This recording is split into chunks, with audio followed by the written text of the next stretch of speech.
آخری بات یہ ذہن میں رکھ لیں کہ روزہ 3 چیزوں سے ٹوٹ جاتا ہے. نمبر 1 آپ کی آنکھ، ناک اور منہ کے ذریعے کوئی چیز داخل بدن ہو جائے تو روزہ ٹوٹ جائے گا. لہذا اگر آپ نے آنکھوں میں ڈراپ ڈالے یا ناک میں ڈراپ ڈالے اور وہ چلے گئے اندر، اس طرح منہ سے کوئی چیز آپ نے کھائی تو آپ کو روزہ ٹوٹ جائے گا.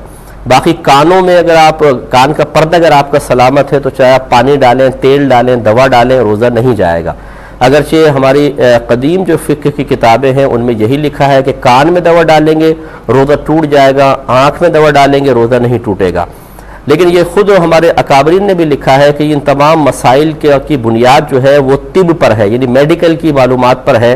اس زمانے میں انہوں نے غالب گمان کیا کیونکہ اعضاء کاٹے نہیں گئے تھے، اندر کے اعضاء کی تشریحات ان کے سامنے نہیں تھیں، پوری تفصیل سامنے نہیں تھی، تو انہوں نے گمان کیا کہ ہمارے کان اور حلق کے درمیان باقاعدہ روٹ ہے، پیسیج ہے، اس لیے انہوں نے کہا کہ اگر کان میں دوا ڈالیں گے تو وہ حلق سے نیچے اتر جائے گی اور روزہ ٹوٹ جائے گا، اس لیے کان میں دوا ڈالنے سے روزہ ٹوٹنے کا حکم دیا. اور انہوں نے گمان کیا کہ آنکھ میں اور حلق میں روٹ نہیں ہے، لہذا انہوں نے کہا کہ آنکھ میں دوا ڈالیں گے روزہ نہیں ٹوٹے گا. اور یہ ڈراپس وغیرہ اس زمانے میں ایجاد بھی نہیں ہوئے تھے کہ ڈال کے حلق میں کڑوا ذائقہ محسوس ہو جاتا تو کہتے کہ بھی ہاں یہ پہنچ گیا ہے. اگرچہ سرما استعمال کیا جا رہا تھا لیکن نبی کریم صلی اللہ علیہ وسلم نے سرمے کے استعمال کی اجازت خود مرحمت فرما دی تو اس کا استثناء تھا. تو اب یہ بہت سارے فقہا ایسے ہیں اس دور کے جو اگر ہم یہ کہتے ہیں جی کان میں دوا ڈالنے سے روزہ نہیں ٹوٹتا، کہتے ہیں جی ہمارے بزرگوں نے لکھا ہے، یہ نئے نئے آ گئے ہیں اپنے مسئلے لے کر. ارے بھائی ذرا تھوڑا سا سمجھداری کے ساتھ فیصلہ کیجئے. اصل میں ان چیزوں کی بنیاد کوئی علم دین کی کثرت نہیں ہوتی ہے، بلکہ اس کی تو بنیاد ہی اعضاء کی تشریحات پر ہے کہ اگر اعضاء کی تشریحات سامنے ان بزرگوں کی بھی ہوتی وہ یہی حکم دیتے کہ کان میں دوا ڈالے روزہ نہیں جائے گا، ناک میں آنکھ میں ڈالیں گے تو ٹوٹ جائے گا. چنانچہ اب کوئی کھا لے پی لے، ناک میں کوئی ڈراپ ڈالے، آنکھ میں ڈالے. اسی طرح مسئلہ آپ کو بتایا تھا کہ دمہ کسی کو ہے، اس نے پمپ وغیرہ لے لیا، اس سے لکوڈ دوا اندر پہنچ جاتی ہے، روزہ ٹوٹ جائے گا. اور چونکہ ہم نے ان کے ساتھ مقید کر دیا لہٰذا اب انجیکشن کے اندر اور ڈرپ میں علماء کا اختلاف ہے. بعض کہتے ہیں کہ کسی بھی طریقے سے کوئی دوا یا غذا اندر پہنچے روزہ ٹوٹ جائے گا کیونکہ اس سے توانائی تقویت حاصل ہوتی ہے، بدن کو اصلاح حاصل ہوتی ہے، روزہ ٹوٹنا چاہیے.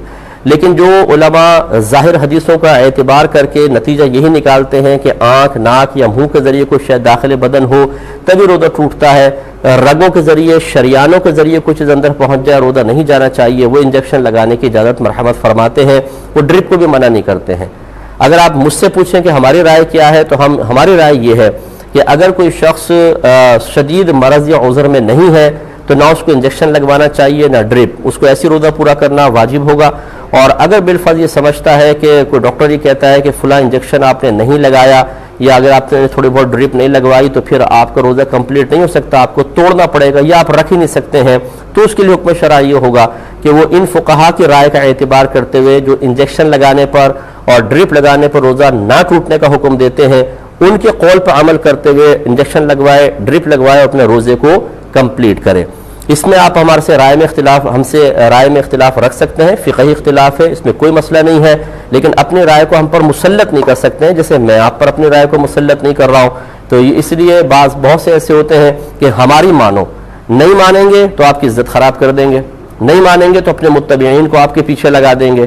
ایک اور مکروہ ہم نے یہ سازش دیکھی ہے، سازش ہی میں اس کو کہوں گا کہ بعض اوقات خود آتا جاتا کچھ بھی نہیں ہے، میں انہی کے بارے میں کہہ رہا ہوں جن کو آتا جاتا نہیں، اور وہ پھر جو صحیح علماء ہوتے ہیں ان پہ تنقیدات کرتے ہوئے نظر آتے ہیں، اور اگر وہ نہیں مانتے مثال کے طور پہ تو انہیں فوراً اکابرین کے مقابل کھڑا کر دیتے. دیکھیں فلاں بزرگ نے لکھا ہے اور یہ کہہ رہے ہیں. ارے بھائی فلاں بزرگ نے لکھا ہے یہ کہہ رہے ہیں تو یہ کیا غلط کہہ رہے ہیں یا صحیح کہہ رہے ہیں، یہ کون فیصلہ کرے گا؟ بزرگوں کی فقہی مسائل میں مخالفت ہمیشہ بری نہیں ہوتی ہے. یہ کس نے کہہ دیا آپ کو؟ امام اعظم کے شاگردوں نے بارہا امام اعظم کی مخالفت کی ہے فقہی مسائل میں، اور کوئی ان کو برا بھلا نہیں کہتا بلکہ ہر ایک تعریف کرتا ہے. یہ نیا ایک گروپ ہے ایسا کہ جو کہتے ہیں کہ ہماری مانو یا فلاں کی مانو، نہیں مانیں گے تو پھر ہم آپ کی عزت خراب کر دیں گے. بالکل غلط رویہ ہے اور اس طرح شریعت اس کو بالکل لائک نہیں کرتی، پسند نہیں کرتی، ایسا نہیں کرنا چاہیے. تو ایک تو یہ ہو گیا. دوسرا ہے وومیٹنگ سے، قے سے روزہ ٹوٹ جاتا ہے، الٹی سے، لیکن اس کی 3 شرائط ہیں. نمبر 1 روزہ یاد ہو، نمبر 2 جان بوجھ کر اس کے لیے کوئی عمل اختیار کیا گیا ہو، نمبر 3 منہ بھر قے ہو. منہ بھر کا مطلب جو اتنے پریشر سے آئے اور تیزی کے ساتھ کہ آدمی منہ بند نہ کر سکے، دم جو آتی ہے، تو یہ 3 چیزوں سے روزہ ٹوٹے گا، یعنی 3 جمع ہوں گی شرائط تو روزہ ٹوٹے گا۔ لہذا اگر کسی کو روزہ یاد نہیں ہے اور اس نے جان بوجھ کے عمل کیا، منہ بھر قے آئی، نہیں جائے گا۔ روزہ یاد ہے، جان بوجھ کے عمل نہیں کیا، ویسی طبیعت بگڑی، مطلب جیسے زیادہ ہم کھا لیتے ہیں، وومیٹنگ ہو گئی، نہیں جائے گا۔ روزہ یاد ہے، جان بوجھ کے عمل کیا لیکن بہت تھوڑی سی آئی، منہ بھر قے نہیں آئی، نہیں جائے گا۔ تینوں جمع ہوں گی تو جائے گا۔ اور آخری، کسی بھی طریقے سے خود پر غسل کو واجب کر لینا، ایک ہوتا ہے واجب ہو جانا، ایک ہے واجب کر لینا۔ واجب کر لینے سے روزہ ٹوٹتا ہے، لہذا کسی نے ویسے ہی غیر فطری طریقے سے روزہ اپنا غسل واجب کر لیا یا باقاعدہ زوجین نے جسمانی تعلق قائم کر لیا تو اس سے روزہ ٹوٹ جائے گا۔ لیکن اگر غسل خود واجب ہو گیا، توڑا نہیں، تو اس سے کوئی فرق نہیں پڑتا ہے۔ مثال کے طور پہ جیسے دوپہر میں کوئی نوجوان سو رہا ہو اور احتلام ہو جائے تو غسل تو واجب ہو گیا، لیکن چونکہ یہاں غسل واجب کرنا نہیں پایا گیا، یہ ہو گیا ہے، اپنی قدرت و اختیار سے نہیں ہوا ہے، تو لہٰذا اس سے روزہ نہیں جائے گا، وہ غسل کرے اور اپنا روزہ کنٹینیو رکھے۔